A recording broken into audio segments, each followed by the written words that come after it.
Buenos días, tardes, noches, dependiendo a la hora a la que estén viendo esta presentación. Mi equipo está conformado por Elisa Raraz, Rosales, Paola Denise, Godínez, Yáñez, Jesús Iván y yo, García Pérez, Samantha Karen. Bueno, espero que les guste y vamos a hablar sobre la megadiversidad. Primero, ¿qué es un país megadiverso? Estos países son los que albergan el mayor índice de biodiversidad en la Tierra. Tienen gran cantidad de ecosistemas y variedad de formas de vida. En sí tienen variedad de todo lo que conlleva la biodiversidad, desde animales hasta plantas y pues todo ser vivo, ¿no? Estos países en conjunto tienen que sumar el 70% de la biodiversidad de un planeta. Y bueno, ahora vamos con mi compañero Iván.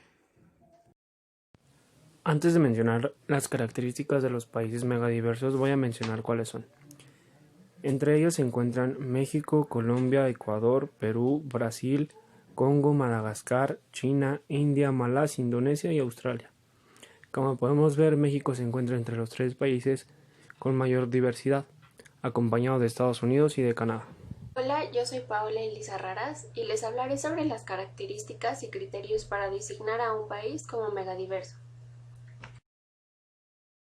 El principal criterio para pertenecer al grupo de los países megadiversos es el endemismo. Endemismo es un término utilizado en biología para indicar que la distribución de un taxón está limitada a un ámbito geográfico reducido y que no se encuentra de forma natural en ninguna otra parte del mundo. Para ser megadiverso, un país debe tener por lo menos 5.000 especies endémicas de plantas. Otros criterios incluidos en el concepto son la diversidad de especies, diversidad de niveles taxonómicos superiores, como lo son el género y la familia, y la diversidad de ecosistemas, incluyendo la presencia de ecosistemas marinos y de selvas tropicales. Ahora, ¿qué características son consideradas para designar a un país como megadiverso?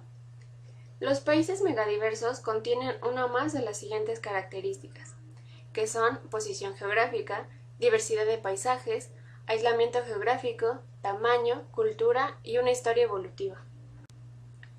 La posición geográfica. Como se puede observar en el mapa de los países megadiversos, la zona marcada abarca en su mayoría la zona tropical, ya que es donde existe una gran diversidad de especies. México se localiza en el Trópico de Cáncer. Diversidad de paisajes. Primero tenemos que entender que un paisaje es una parte del territorio de la Tierra que no se encuentra modificado por la acción del ser humano. La complejidad de los paisajes con montañas confieren diversidad de ambientes, de suelos y de climas. Por ello, los lugares altamente montañosos son los más ricos en diversidad. Aislamiento geográfico. El aislamiento geográfico es un proceso por el cual una o varias poblaciones quedan separadas del resto debido a una formación geológica natural o artificial.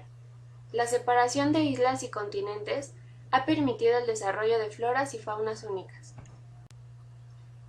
Tamaño. Entre más grande sea la superficie de un país, mayor será la diversidad que esté presente, tanto en paisajes como en flora y fauna. Dentro de las primeras posiciones de la lista de los países más grandes del mundo se encuentra China, que es considerado megadiverso debido a sus condiciones geográficas y a su gran diversidad de especies y ecosistemas. Historia evolutiva. Existen 7 zonas biogeográficas en el mundo que son la región neártica, paleártica, neotrópica, etiópica, oriental, australiana y la región antártica. Algunos países se encuentran en zonas de contacto entre 2 regiones biogeográficas, en donde se mezclan faunas y floras con diferentes historias. Un ejemplo sería México, ya que confluyen la zona neártica y la neotropical. Cultura. Los procesos que generan la biodiversidad y el contexto en el cual surge deben vincularse con los seres humanos, su historia, sus modos de vida y el acceso y la propiedad de sus elementos, para así entender su verdadero significado histórico, social y cultural. El concepto de biodiversidad es muy reciente, pero no las prácticas de su uso por parte de los pueblos indígenas.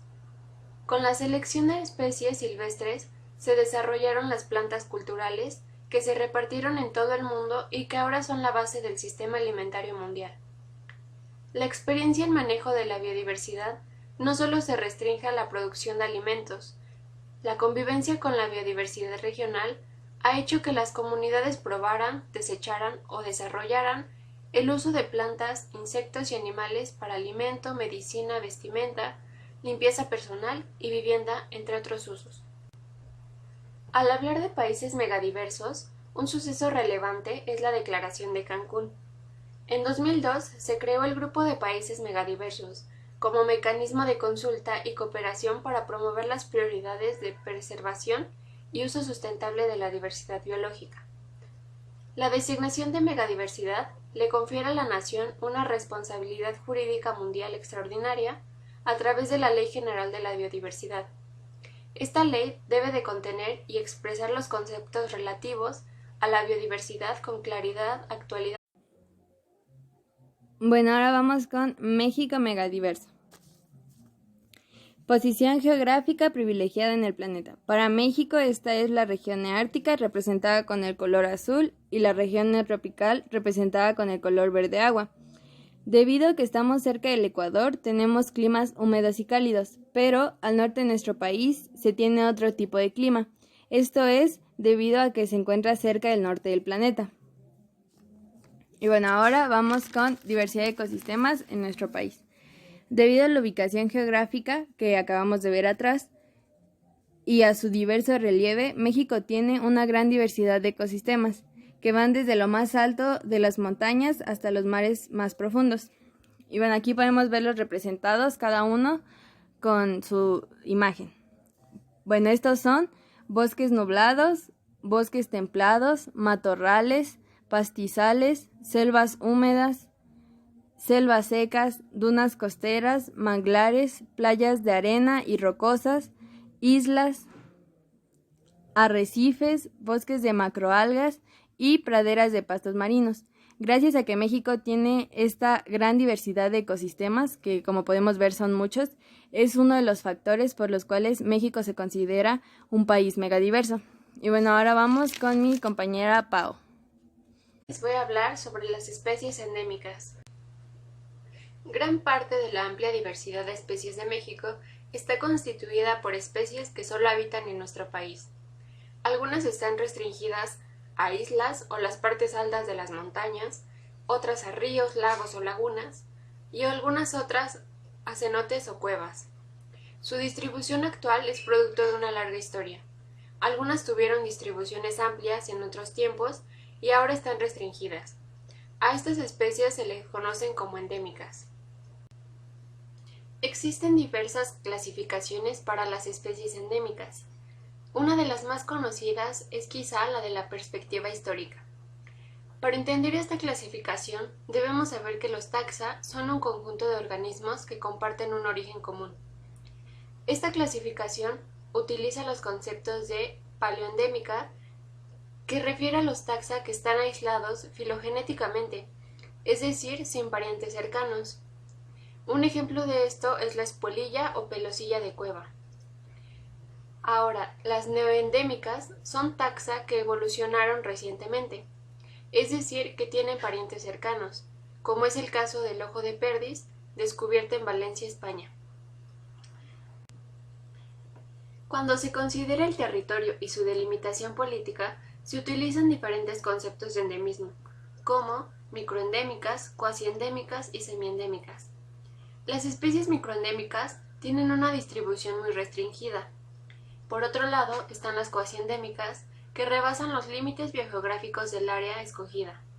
Por ejemplo, algunas especies se distribuyen principalmente en nuestro país, pero una pequeña parte de su distribución está fuera de México.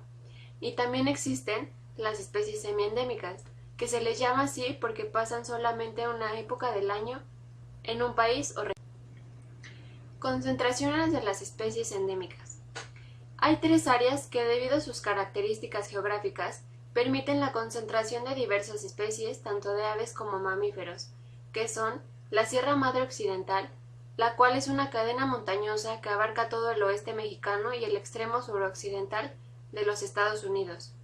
También está la planicie costera del Pacífico, que es un área de relieve llano que abarca la porción occidental del continente americano.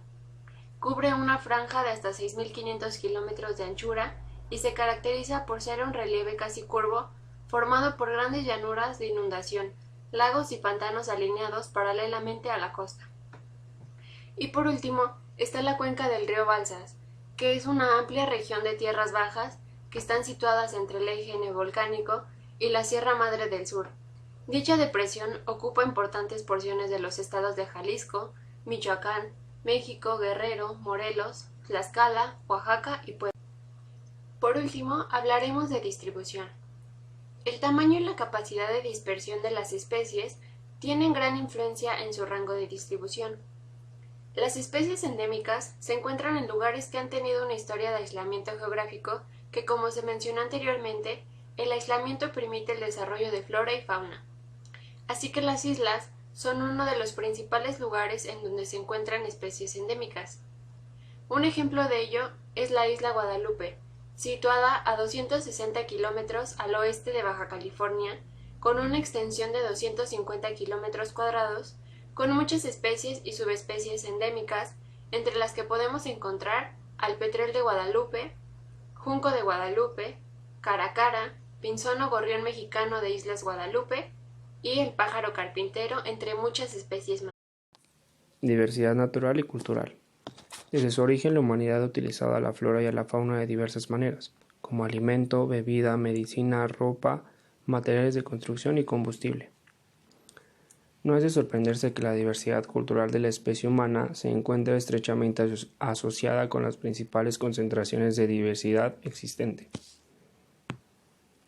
A nivel nacional resulta que los ecosistemas y zonas más ricas biológicamente, como los bosques tropicales y la gran variedad de tipos de vegetación del eje neovolcánico transversal, son las históricamente ocupadas por los diversos grupos indígenas. Asimismo, los 5 estados considerados más ricos en términos biológicos, Oaxaca, Chiapas, Michoacán, Veracruz y Guerrero, son también los que contienen la mitad de los ejidos y comunidades indígenas del país. Una parte importante de las plantas cultivadas que se sustentan en el sistema alimentario mundial actual fue domesticada por los pueblos indígenas de América. Estas plantas y sus productos han llegado a nuestras manos pasando por un largo proceso de selección, diversificación, innovación, intercambio con otras regiones, adaptación, mejoramiento genético y uso de manejo. En México, el 23% de la tierra tiene un uso tradicional y hay más de 3.000 plantas medicinales. Esto quiere decir que sin pueblos indígenas esto se perdería. Concepto de diversidad biocultural. Surge de conjuntar 4 evidencias. La primera sería el traslape geográfico en la riqueza biológica y la diversidad lingüística. La segunda sería el traslape geográfico entre territorios indígenas y las regiones de alto valor biológico, actuales y proyectadas. La reconocida importancia de los pueblos indígenas como principales pobladores y manejadores de ambientes bien conservados. La presencia de un comportamiento orientado al conservacionismo entre los pueblos indígenas derivado de su complejo de creencias, conocimientos y prácticas. El axioma biocultural se refiere a la diversidad biológica y de cultura que son mutuamente dependientes y geográficamente coterráneas. Las expresiones de diversidad biológica y cultural se pueden apreciar en la creación de paisajes culturales a partir del desarrollo de prácticas, el uso de casi 5.500 especies de plantas y animales con distintos fines, la domesticación de más de 200 especies de plantas con fines comestibles y el manejo de por lo menos 700 especies de plantas nativas de importancia cultural. ¿Por qué se pierde la biodiversidad y para qué conservarla? Se pierde por las siguientes características. Pérdida de hábitats. Es la principal causa de la pérdida de biodiversidad. Esta deriva de las transformaciones de selvas, bosques, matorrales, esto para la construcción de caminos, carreteras, etc. para el uso humano. Especies invasoras. La introducción de especies no nativas se convierten en plagas, depredan especies nativas y transmiten enfermedades, modifican sus hábitats, esto causado el deterioro ambiental.